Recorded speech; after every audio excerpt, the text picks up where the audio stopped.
Alright, so today I want to introduce you to the Killer Leopard ball python. It's a pretty amazing combination of genes. It actually consists of the super pastel and the leopard. And kind of the interesting thing, both the super pastel and the leopard are pattern enhancing mutations. So when you mix them together, you get a really scrambled up pattern. And the super pastel can be a really bright yellow color in a lot of super pastels, and the leopard can be really dark. So a lot of times when you mix them together, you get a really dark background with really bright yellow with a really scrambled up pattern. It can make some pretty amazing combinations, especially working other genes into the Killer Leopard. So today I want to jump over the internet and I want to show you the amazing potential of the Killer Leopard ball python. Alright, so I want to jump over here at morphmarket.com and I want to start with this snake right here. This is a pastel, just one copy of the pastel gene.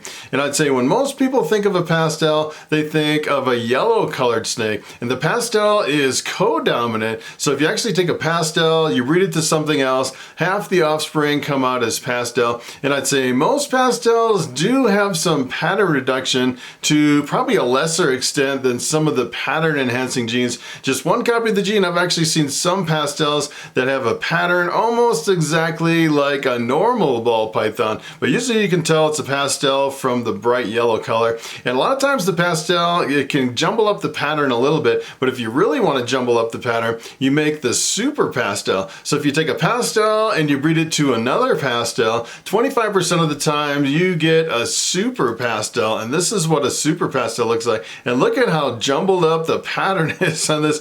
I'd say the pastel by itself, just one gene, isn't really that strong as far as changing the pattern, but let me tell you, if you actually have two genes of the pastel, it can really jumble up the pattern. And I've actually seen some super pastels that are kind of almost banded like this, and some of them are just pretty scrambled up. It's pretty amazing. And kind of the interesting thing about the super pastel is you'll actually see different versions of the super pastel. I've actually seen some where, as a matter of fact, if you actually look at this one, it kind of has like this white background behind the pattern that's pretty much through the snake. You see a little bit of dark every here and there, but you actually see quite a bit of white coming through. And some super pastels are even more white than this, and some of them hardly have any white in the background, which is pretty amazing. I've actually seen some with just a little bit of white highlights here and there along the top of the snake, and all this between the pattern is completely black. But usually you can tell you have a super pastel because the head is really faded out on top of the head. So here is the leopard, the other gene in the Killer Leopard combination. And the leopard's a pretty amazing gene. It's actually a dark gene. It really darkens the background of a lot of combinations, and it can really scramble up a lot of the pattern when you work it, especially when you work it in with pattern enhancing genes. It can really explode the pattern. And the leopard is also dominant. So if you breed the leopard to something else, half the offspring come out as leopard. So if you actually take the super pastel and you work it into the leopard, take a look at this crazy snake. This is one of the most amazing combinations that I've seen. And it's kind of interesting if you actually look at some of these. Some of them have these really white spots in the background from the super pastel, and you can actually see more of the black coming in, even a darker black coming in from the leopard. And the leopard is really jumbling up the pattern, which makes it really crazy looking. Some of these are pretty unpredictable. I'd say probably no killer leopards, no two killer leopards are exactly the same. They are really variable from one to the other. This one is pretty amazing. And the prices are pretty reasonable for this. This one's actually possible head clown, 66% head clown, which definitely would bring up the price. But this one actually sold in 2019 for $600, which is pretty amazing because you can actually pick up leopards by themselves, pretty inexpensive, and super pastels aren't that expensive. So you could actually make something like this. And I think the prices are a little bit higher than just the regular combination of genes that you would find as far as, you know, your expected price, because the visual appearance is pretty impressive on these Killer Leopard combinations. So here is the fire. You can actually add genes to the Killer Leopard to make some pretty amazing combinations. And one of those genes is the fire. And essentially what the fire is, it's a lightening gene, can really lighten and brighten a lot of your combinations. And I've actually produced some fires here in my collection. If you actually take a fire and put it side by side by a normal, you can definitely tell the difference between a normal and a fire. Usually your fires are a lot lighter, almost like a creamy colored compared to some of your normals. As a matter of fact, I actually produced one clutch where my normals looked really close to the fires, but you can pick them out because the fires are a little bit lighter. And a lot of times the fires will actually have a head stamp on them, although I have seen some normals with a really faint head stamp, kind of like this fire. And this one's actually either a disco or a fire. This actually came from a Disco Inferno, which is an allelic combination of the disco and the fire. And when you bring it to something else, you get half discos and half fires, and you really can't tell the difference between the discos and the fires. But you can definitely tell them apart. They're definitely two different genes, because if you make the super fire, it's an all white snake with black eyes. And if you make the super disco, it's a pattern snake. It has a really jumbled up pattern. So they're definitely two different genes. But here's what happens if you work fire into the Killer Leopard. Take a look at this crazy snake. And this is kind of interesting how it really lightens the background with the fire. And some of these combinations are just really breathtaking with the scrambled up pattern. Sometimes I've actually seen these that are really super bright yellow. Some of them aren't quite as bright. I'd say this is a really good looking combination of the leopard and the super pastel and the fire. So essentially what this is a super fly, which is the super pastel and the fire added to the leopard, which is a pretty amazing combination. And this is Head Clown. I haven't even looked at these prices. I know a lot of people are like, hey, show the prices because we want to know. This one actually sold in 2019 for $500. So they're not really that expensive to get some really breathtaking combinations. So here's another gene you can work into the super pastel leopard, and that is the spider. And the spider, you have to kind of be careful, because if you take two spiders and breed them together, 25% of the time you'll get the super spider, which is a lethal combination. So I pretty much limit the number of spiders that I have here in my collection, because I pretty much want to breed all my snakes interchangeably from one to the other. If you have a whole bunch of the spider combinations, you really can't breed those spider combinations together. I pretty much just have one spider in my collection that I use for breeding. And the spider is a pretty amazing gene, pretty visually stunning, just as a standalone gene. And here's what happens if you work spider into the Killer Leopard. Take a look at this crazy snake. It's pretty amazing. It almost completely wipes out the spider pattern, and you get this really shattered pattern between the combination of all these genes. So this one's actually the super pastel, the leopard, and the spider. This one, believe it or not, this is actually a 2020, still for sale for $385. So some of these are really inexpensive compared to, you know, some of the other ones. Sometimes I'll do these, you know, these little kind of look through Morph Market over here, and some of these are like tens of thousands of dollars. These are pretty inexpensive compared to a lot of snakes over here.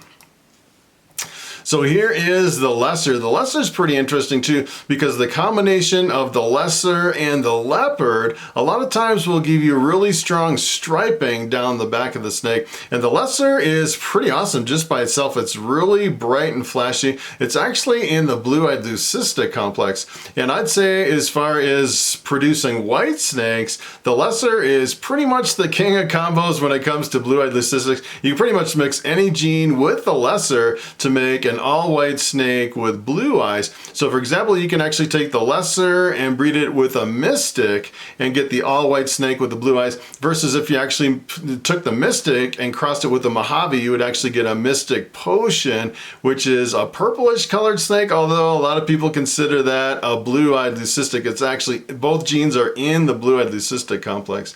So here's what happens if you work lesser into the Killer Leopard. Take a look at this crazy snake. And it seems like the more I look at the super pastel leopard combinations, adding other genes into the mix, the more I really like pretty much every combination that you can mix with the super pastel and the leopard. And a lot of times in combinations, the lessers will actually increase the definition and the contrast in a lot of your combinations, which is a pretty awesome effect. If you actually look at the kind of the stripe right down the top of the snake, you get a really strong stripe, and that is from the combination of the leopard and the lesser. And I'd say sometimes you'll actually get that stripe with the leopard lesser combinations, and sometimes you won't. It's kind of unpredictable. I'd say maybe 50 or 60% of the time you get really strong striping down the top of the snake. So here's the last one I want to show you, and that is the clown. And the clown is a recessive mutation. And the cool thing about this combination with the clown is the clown works really well with pastel. For some reason, you work pastel into the clown and you get a really dramatic transformation of your clowns to make some stunning combinations. And it's even more so when you mix in the super pastel. So here's what happens if you take the clown and you work it into the super pastel leopard. Take a look at this snake. This is pretty amazing. And the thing that really struck me on this one, it almost looks like the super pastel clown with this really jumbled up crazy pattern. And then with the addition of the leopard, you actually get a really strong darkening of all the dark spots all over this thing. You can definitely tell the dark side of the leopard is really bringing out the contrast of this combination. Probably one of my favorite combos with the leopard and the clown. And if you actually look at the price on this one, I'm sure this one's a lot of money. The people pretty much go crazy over these leopard clown combinations. This one actually sold, well, this was back in 2017, but it sold for $3,500. That is a pretty amazing combination. All right, so it is time for the question of the day. And Volkfire asks, how in the world do you memorize all the Ball Python morphs? And that is a very good question. And let me tell you, there's over 200 genes in Ball Pythons. There's definitely a lot to learn. And most people, I'd say, don't know all the genes. As a matter of fact, there's quite a few genes that I don't really have a handle on. And there's always new genes coming up that you're always wanting to look at and study a little bit further into Ball Pythons. And kind of the interesting thing is that once you start learning the genes, then you have to take those genes and mix it in with other combinations to see what kind of an effect it has. So for example, if you look at just the pastel by itself, you know it's a yellow colored snake. But then if you actually look at the pastel mixed in with the other 200 genes, a lot of times it works really good with some genes and it doesn't work that well with other genes. And sometimes it's kind of surprising when you mix certain genes together. It seems like pretty much a never-ending amount of combinations when you're looking at genes in ball pythons. And probably what I do, I'd go over to morphmarket.com and they actually have a whole list of all the genes over there and the number of genes that have been listed over on Morph Market. And what you can actually do is you can look at the most popular genes. I'd probably start with those. So for example, I'd actually start with the pastel, which is pretty much the #1 most popular gene in all of ball pythons as far as sheer numbers over on Morph Market. So I'd probably start with the pastel and kind of get a handle on that. Maybe look at the lesser and the Mojave, 2 genes in the blue-eyed leucistic that are really common, and maybe the clowns and the pied. So I'd probably start with those 5 genes and then slowly add to your knowledge as far as looking at all the other genes, and there's definitely a lot to learn. So that is pretty much it. Thanks for watching, and I will see you in the next video.